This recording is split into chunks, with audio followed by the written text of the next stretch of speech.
I am a bookworm, and I would say that loud and proud. I could talk about it for hours and for days, how much I love to read to anyone and anywhere at any time. And being a reader, there are so many benefits to it, like the stories that you get to read, the characters that you get to fall in love with, but there are still so many downfalls to reading books. You've got the emotional heartbreak, the characters that die, waiting for the next book in a series, and there are so many more. So I'm going to compile a short list of all the downfalls of being a bookworm. I think what tops the list is when you finish a really good book and you just can't get over it. You're not ready to let it go just yet, and so you just spend the next few days reminiscing about all the great things in that story. I will remember you. Will you remember me? And then when you finally move on,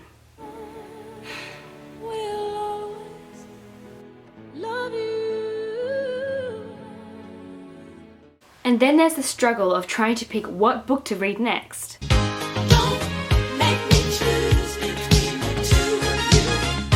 Don't make me choose.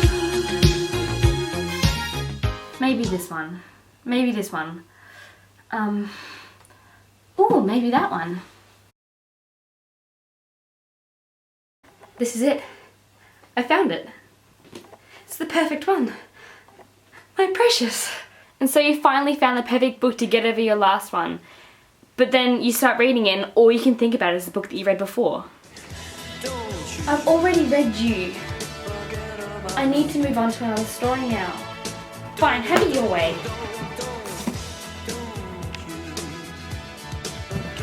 Stay there.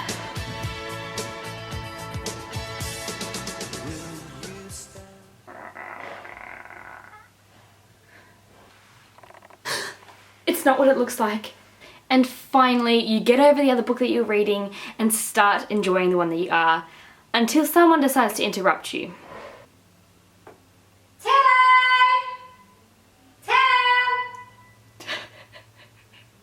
I think that one of my biggest heartbreaks of being a bookworm is recommending books to my family and friends and then them not reading them. Dude, you should read this book.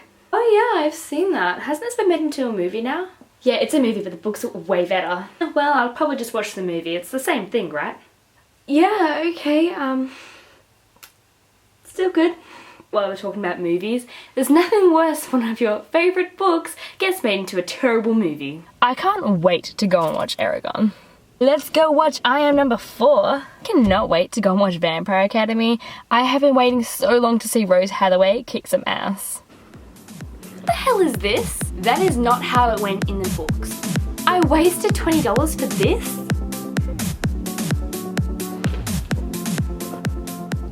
I could be reading a book right now. There are quite a few downsides to being a bookworm, but on the scale level of bad things about reading to the scale of good things about reading, it's pretty much a tiny comparison. Because, you know, that feeling you get when you do go to the movies, to watch a book to movie adaptation, and it's just on point and perfect and the characters are everything that you want. Special mention to The Book Thief, by the way, because that was an absolutely phenomenal movie. Or when you have so many books in your to be read pile and then you find that special book that has been sitting there for weeks or for months and you read it and it just becomes one of your all-time favourites. And I can't not mention that the different worlds you go to when you're reading. I am a bookworm through and through. I will take the good and I will take the bad because I will never give up on reading. Even if I can't decide what book to read on my to be read pile next, even if I'm in a huge ass reading slump because the book was so good, even if stupid individual peasants decide that they don't want to read any books that I recommend to them, because at the end of the day there are so many books out there that I would happily read, even if they all get made to shitty movie adaptations. Thank you for watching, and I hope that each and every single one of you have pleasant reading experiences and suffer no bad things related to books at all, ever. Happy reading!